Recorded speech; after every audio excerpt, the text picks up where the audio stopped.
Hello friends, நான் வெங்கடேஷ். இது நம்ம நியூஸ் மேட்டர்ஸ் நவ் சேனல். சிக்கலான செய்திகளை எடுத்து சிம்பிளாக சொல்கிறது நம்ம சேனல். நான் பேசுகிற விஷயங்கள் உங்களுக்கு பிடிச்சிருந்ததுன்னா லைக் பண்ணுங்கள், ஷேர் பண்ணுங்கள். பிடிக்கலைன்னா கமெண்ட்டில் திட்டுங்க. ஆனால் கண்டிப்பாக சப்ஸ்கிரைப் பண்ணுங்கள். வாங்க இன்னையோட வீடியோக்குள்ளே போகலாம்.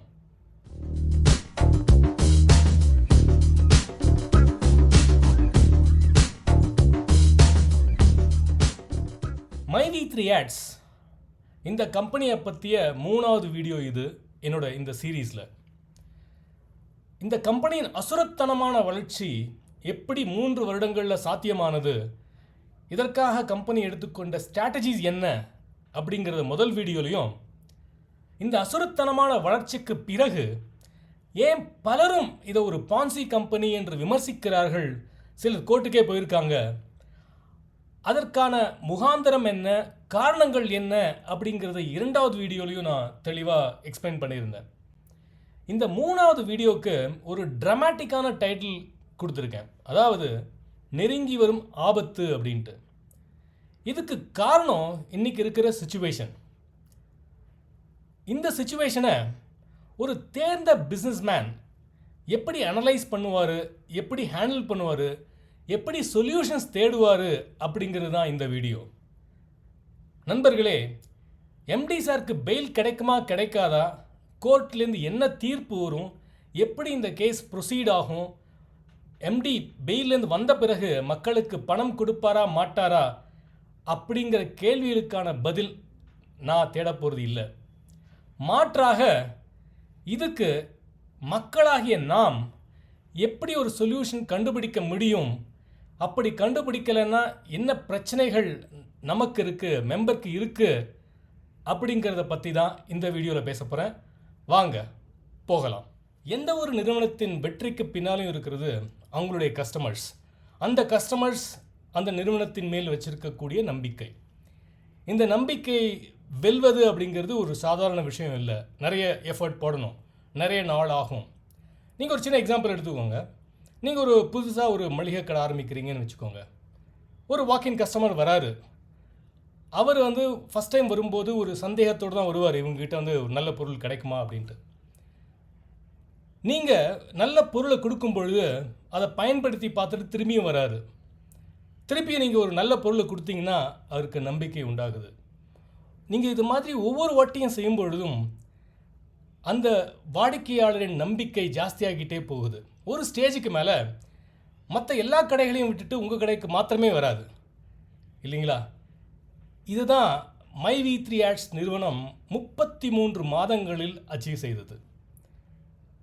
யோசிச்சு பாருங்கள், myV3 Ads மெம்பர்ஸ் காசு போட்டு பொருட்கள் வாங்கி மாதந்தோறும் வருமானம் மீட்டிக் கொண்டிருக்கின்ற நபர்கள் தங்களை myV3 Ads நிறுவனத்தின் பங்குதாரர்கள் என்றும் எம்ப்ளாயீஸ் என்றும் அவங்களுடைய ஃபேஸ்புக் பேஜ்லேயும் ஈவன் லிங்க்டின் பேஜ்லேயும் கூட போட்டுக்கிட்டு இருக்காங்க. இதுதான் இந்த கம்பெனியின் வளர்ச்சிக்கு மூல காரணமாக அமைந்தது. இந்த கஸ்டமரின் நம்பிக்கை, உறுப்பினர்களின் நம்பிக்கை, மாற்ற முடியாத நம்பிக்கை. இந்த நம்பிக்கையின் வெளிப்பாட்டை சென்ற 4-5 மாதங்களில் நீங்கள் கண்கூடாவே பார்த்துருப்பீங்க. சில பல காரணங்களுக்காக கம்பெனி பேமெண்ட் பண்ணுவதை தள்ளி போட்டது. இன்றைக்கி வரைக்கும் அவங்களால முக்கால்வாசி பேருக்கு கொடுக்க முடியல. இருந்தாலும் கம்பெனி கொடுத்த ஒவ்வொரு காரணத்தையும் மனப்பூர்வமாக நம்பினார்கள் உறுப்பினர்கள். இதற்கு காரணம் அவர்கள் கம்பெனி மேல் வைத்திருந்த அந்த நம்பிக்கை. அந்த நம்பிக்கை என்ன ஆகிட்டு இருக்கு? நான் myV3 Adsஇன் பங்குதாரர், எம்ப்ளாயி, உறுப்பினர். நான் மாதந்தோறும் 54,000 ரூபாய், 60,000 ரூபாய் சம்பாதித்து கொண்டிருக்கின்றேன் என்று மார்தட்டி பெருமை சொல்லிக் கொண்டிருந்த மக்கள் இன்று எப்பொழுது எம்டி சார் திரும்பி வருவார், ஆகஸ்ட் 15 வந்துடுவாரா, செப்டம்பர் 1 வந்துடுவாரா, வந்தார்னா எப்போ எங்களுக்கு பேமெண்ட் போடுவார் அப்படின்னு கவலைப்படும் நிலைக்கு தள்ளப்பட்டிருக்கிறார்கள். மேலும் பலர், எனக்கு மாசானா சம்பளம் வராட்டா கூட பரவாயில்ல, நான் போட்ட காசு மாத்திரம் திரும்பி வந்துட்டா போதும் அப்படிங்கிற ஒரு துயரமான ஒரு கஷ்டத்துக்கு தள்ளப்பட்டிருக்கிறார்கள். இது அவங்க கம்பெனி மேல் வைத்திருந்த நம்பிக்கை மிகவும் குறைந்து கொண்டிருக்கின்றது என்பதை வெளிக்காட்டுகிறது. நம்பிக்கையும் பயமும் ஒரு தராசின் 2 தட்டுக்கள் போல. ஒன்று குறைய குறைய இன்னொன்று ஜாஸ்தியாகிக்கிட்டே இருக்கும். நம்பிக்கை குறைய குறைய பயம் கூடிக்கிட்டே இருக்குது. மக்களுக்கு இந்த நிலையில் என்ன பண்ணுறதுன்னு ஒரு தெரியாத சூழ்நிலை ஏற்பட்டு இருக்கு. நிறைய பேர் எம்டி வந்துடுவார், கடவுள் கிருபையால் வந்தவுடன் எல்லாருக்கும் பணம் போட்டுடுவார்னு ஒரு அசட்டு நம்பிக்கையில் இருக்காங்க. ஒரு பகுத்தறிவு சிந்தனை உள்ளவர், ஒரு ரேஷ்னல் திங்கிங் பர்சன் இந்த மாதிரி ஒரு அசட்டு நம்பிக்கையுடன் இருப்பது சரியா அப்படிங்கிற கேள்வி நம் மனசுக்கு எழுகிறது. இந்த அசட்டு நம்பிக்கையால், இந்த பயத்தால் வரக்கூடிய பின்விளைவுகளை எப்படி எதிர்கொள்ளப் போகிறோம் என்ற எண்ணம் இல்லாமல் இருக்கின்றதே என்று வருத்தப்பட தோன்றுகிறது. உலகத்தின் நம்பர் 1 கம்பெனி 2026 அப்படின்ட்டு பறைசாற்றி கொண்டிருக்கின்ற ஒரு கம்பெனி, ஒரு நிர்வாகம் ஒரு ஆள் இல்லைன்னா ஸ்தம்பிச்சு போயிடணுமா? ஏங்க, ரிலையன்ஸில் முகேஷ் அம்பானி இல்லைன்னா கம்பெனி நடக்காதா? அவர் பையன் கல்யாணத்துக்காக லீவ் போட்டு 1 மாதம் போயிட்டார், கம்பெனி மூடிட்டா போயிட்டாங்க? இல்லையே. ஒரு தலை சிறந்த நிறுவனமாக உருவாக்க வேண்டும் என்று மைவி3 ஆட்ஸ் நினைத்திருந்தால் கண்டிப்பாக 2ஆம் தலைமுறை தலைவர்களை உருவாக்க வேண்டியது கம்பெனியின் முதலாளிகளின் முதல் கடமை அல்லவா?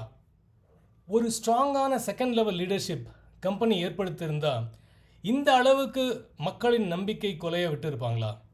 33 மாதம் அப்படிங்கிறது ரொம்பவே லாங் டைம்ங்க. அழகாக மக்களை ரெக்ரூட் பண்ணி ட்ரெயின் பண்ணி மேலே கொண்டு வந்திருக்கலாம். கம்பெனி சீராக நடந்திருக்கும். ஒரு தனிநபரின் வருகையை எதிர்பார்த்து லட்சத்திற்கும் மேல் மக்கள் ஏங்கி நிற்கும் அவல நிலை தேவையா? இந்த அசட்டுத்தனமான நம்பிக்கை உண்மையாகட்டும் அப்படின்ட்டு நாம்ளும் கடவுளை பிரார்த்திப்போம்.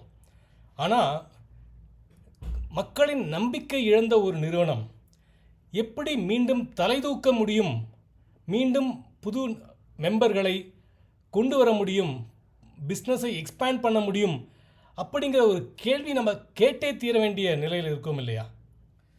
நான் ஒரு கேள்வி கேட்குறவங்களே, இப்போது 2022 2023 டைமில் நீங்கள் எவ்வளோ உற்சாகத்தோட புது ஐடி போட்டுக்கிட்டு இருந்தீங்க, மெம்பர்களை அப்கிரேட் பண்ணிக்கிட்டு இருந்தீங்க. அதே மாதிரி பண்ண இப்போ சாத்தியமா?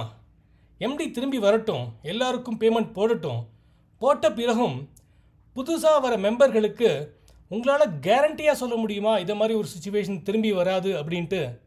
ரொம்பவே கஷ்டங்க. புது நபர்களை இணைப்பது என்பது சாத்தியத்திற்கு அப்பாற்பட்டதாக ஆகிக்கொண்டிருக்கின்றது என்பதே உண்மை. மைவி3 ஆட்ஸ் கடைங்களுக்கு சப்ளை நின்று போச்சு. பொருட்கள்லாம் ரொம்பவே நல்லாவே விற்குதுன்னு வச்சுக்கோங்க. வெறும் கடைக்கு யாருங்க போவா வாங்கிறதுக்கு? வெறும் கடையில் உட்காந்து யாருக்குங்க டீ ஆற்றிக்கிட்டு இருப்பார் நம்ம மைவி3 மெம்பர்? யோசிக்கணும்ல. இந்த மாதிரி பிஸ்னஸ் சேலஞ்சஸ் ஒரு பக்கம் இருக்க, இன்னொரு பக்கம் போலீஸ், யுஓடபிள்யூ, கோர்ட்டு, கேஸு, ஜிஎஸ்டி அப்படின்னு சொல்லிட்டு போய்கிட்டே இருக்குது. நம்ம ஊரில் எந்த கேஸுங்க 10 வருஷம் முன்னாடி முடிச்சிருக்காங்க? கேஸ் நடக்கும்போது யாருங்க வேலை பார்க்க விட்டுருக்காங்க? எம்டி சார் பெயிலில் திரும்பி வந்தாலும் ஒவ்வொரு கோர்ட் வாசலுக்கும் போயிட்டுருக்கிறதுக்கே ஒரு டைம் சரியாயிடுமே. எங்கேருந்து பிஸ்னஸை வளர்க்க போகிறாரு? இந்த மாதிரி சுச்சுவேஷனில் எல்லாமே நல்லபடியாக நடக்கும், பணம் வந்துடும் அப்படின்ட்டு அசட்டு நம்பிக்கையோடு இருக்கிறது இவ்வளோ பெரிய முட்டாள்தனங்க. நண்பர்களே, உங்கள் வீட்டை ஒரு நல்லவருக்கு வாடகைக்கு விட்டுருக்கீங்கன்னு வச்சுக்கோங்க. என்ன மாதிரி அவர் சில பல காரணங்களுக்காக உங்களுக்கு 6 மாதமாக வாடகை தரலை. நீங்கள் என்ன பண்ணுவீங்க? வீட்டில் உட்காந்துட்டு அப்படி கடவுள் வேண்டிக்கிட்டு சீக்கிரம் கொடுத்துருவாரு அப்படின்னு இருப்பீங்களா? இல்லை அவர் வீட்டுக்கு போய் சண்டை போட்டு காசை வாங்குகிற வழியை பார்ப்பீங்களா? முடியலன்னா வீட்டை காலி பண்ண சொல்லிவிட்டு அட்வான்ஸ் அட்ஜஸ்ட் பண்ணுவீங்களா? உங்கள் பணங்க இது. நீங்கள் ஆக்ஷன் எடுக்கலைன்னா யார் எடுக்க போகிறாங்க? மற்றவங்க யாருமே உங்களுக்காக வந்து சண்டை போட போகிறதில்ல. You have to take the action and you have to take the responsibility. நம்மள பல பேர் பேங்க்லேயும் ஃபினான்ஸ் கம்பெனிலையும் லோன் வாங்கியிருக்கோம். இஎம்ஐ கட்டுறதை விட்டு பாருங்களேன். முதல்ல ஒரு எஸ்எம்எஸ் வரும், இதை மாதிரி இந்த இஎம்ஐ நீங்கள் கட்டலை அப்படின்னு சொல்லிட்டு. அதுக்கும் நீங்கள் ரெஸ்பான்ஸ் பண்ணல அப்படின்னா ஒரு 2-3 நாள் கழித்து ஒரு கலெக்ஷன் ஏஜென்ட், ஒரு லேடி கூப்பிடுவாங்க. நல்லா நைஸாக பேசுவாங்க. சார் இதே மாதிரி இஎம்ஐ மறந்துட்டீங்க, தயவுசெய்து கட்டிடுங்க அப்படின்ட்டு. அதையும் நீங்கள் விட்டிங்கன்னா ஒரு வாரம் கழித்து ஒரு கலெக்ஷன் ஏஜென்ட் பேசுவார். அவர் டோனே கொஞ்சம் ஸ்ட்ராங்காக இருக்கும். சார் இந்த மாதிரி இஎம்ஐ விட்டுட்டீங்க சார், எப்போ கட்ட போகிறீங்க அப்படிம்பார். அதையும் விட்டு பாருங்கள், 10வது நாள் உங்கள் வீட்டுக்கு ஆள் அனுப்பிச்சிடுவாங்க கலெக்ஷன் பண்ணுறதுக்கு.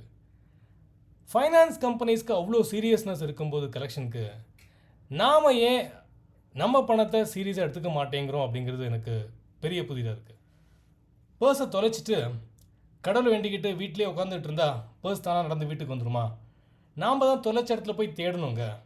ஒரு நல்ல விஷயம் என்னென்னா, கம்பெனி பே அவுட் கொடுத்ததெல்லாம் லோக்கல் ஜோனல் ஆஃபீஸ்லேருந்து தான். இந்த ஜோனல் ஆஃபீஸ் அப்படிங்கிறது எல்லா டிஸ்ட்ரிக்ட்லேயும் இருக்குது. போய் நேராக போய் கேளுங்க. கம்யூனிட்டி தாங்க உங்கள் ஸ்ட்ரென்த்து. அப்லைனர்ஸ் டவுன்லைனர்ஸ் எல்லாம் சேர்த்து ஒரு குரூப்பாக போய் கேளுங்க. சார் பணம் எவ்வளோ வச்சுருக்கீங்க, எப்போ தரப்போகிறீங்க, என்ன சமாச்சாரம்னு போய் கேளுங்க. பதில் சொல்கிறதுக்கு அவர் கடமைப்பட்டிருக்கார். அப்படி உங்களுக்கு ஒரு நல்ல பதில் அங்கேருந்து கிடைக்கல அப்படின்னா ஒரு நல்ல லாயரை பாருங்கள். சார் கோர்ட்டில் இந்த மாதிரி ஒரு கேஸ் நடந்துக்கிட்டு இருக்கு, இதுக்கு எவ்வளோ சீக்கிரம் உங்களுக்கு தீர்ப்பு கிடைக்கும், எங்களுக்கு பணம் திரும்பி வர்றதுக்கு இல்லாட்டி எங்களுடைய வருமானம் வர்றதுக்கு எவ்வளோ வாய்ப்பு இருக்குது, நாங்கள் என்ன ஆக்ஷன் எடுக்கணும்னு போய் கேட்டு தெரிஞ்சுக்கோங்க. சில யூடியூபர்கள் சொல்கிறத நம்பிட்டு இருக்காதீங்க. இவங்களாம் கம்பெனியோட ஸ்போக்ஸ் பர்சன் கிடையாது. அவங்க கேட்டதை சொல்லிக்கிட்டு இருக்காங்க.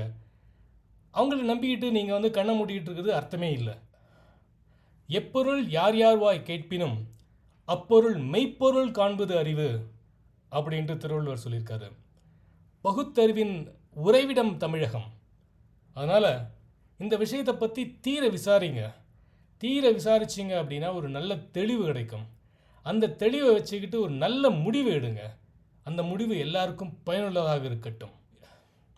இன்னையோட வீடியோ கொஞ்சம் கான்ட்ரவர்ஷியலாக தான் இருக்கும் அப்படின்னு எனக்கு நல்லாவே தெரியும். ஏன்னா எடுத்துக்கிட்ட டாபிக் அப்படி. யாருக்குமே அவங்களுடைய கஷ்டத்தை பற்றி பேசினா பிடிக்காது. அதை நீங்கள் தான் தப்பு பண்ணியிருக்கீங்கன்னு சொன்னால் யாருக்குமே பிடிக்காது. ஆனால் உண்மையை சொல்லித்தானே ஆகணும். நமக்கு அந்த புரிதல் இருந்தால் தானே அதுக்கு சொல்யூஷன் தேட முடியும். ஆனால் ஒன்று முக்கியமான விஷயங்க, 50 லட்சம் சப்ஸ்கிரைபர்ஸ் ஒரு தமிழ் மொபைல் ஆப் அச்சீவ் பண்ணியிருக்கிறது அப்படிங்கிறது மிகப்பெரிய சாதனை. எனக்கு தெரிஞ்சு வேறு எந்த மொபைல் ஆப்பும் அப்படி பண்ணதாக சரித்திரம் இல்லை. இது பெரிய ஸ்ட்ராங்கான அஸ்திவாரம் myV3 ஆட்ஸ் க்ரியேட் பண்ணியிருக்காங்க. அதுக்கு மேலே கட்டின பிஸ்னஸ் மாடல் தான் கொஞ்சம் வீக்காக இருக்குது. இதை பற்றி நம்ம போன வீடியோவில் பேசினோம். எனக்கு முழு நம்பிக்கை இருக்குது இந்த கம்பெனியை இந்த பெரிய சப்ஸ்கிரைபர் பேஸை வச்சு பெரிய சாதனைகளை சாதிக்க முடியும் அப்படின்ட்டு. அதை பற்றி என்னுடைய ஐடியாக்களை அடுத்த வீடியோவில் பார்க்கலாம்.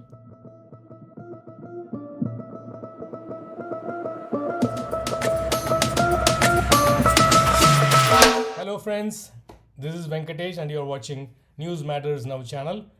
உங்களுக்கு பிடிச்சிருந்தா லைக் பண்ணுங்கள், ஷேர் பண்ணுங்கள் அண்ட் கண்டிப்பாக சப்ஸ்கிரைப் பண்ணுங்கள். Until the next video, it's me signing off. Take care. Bye bye.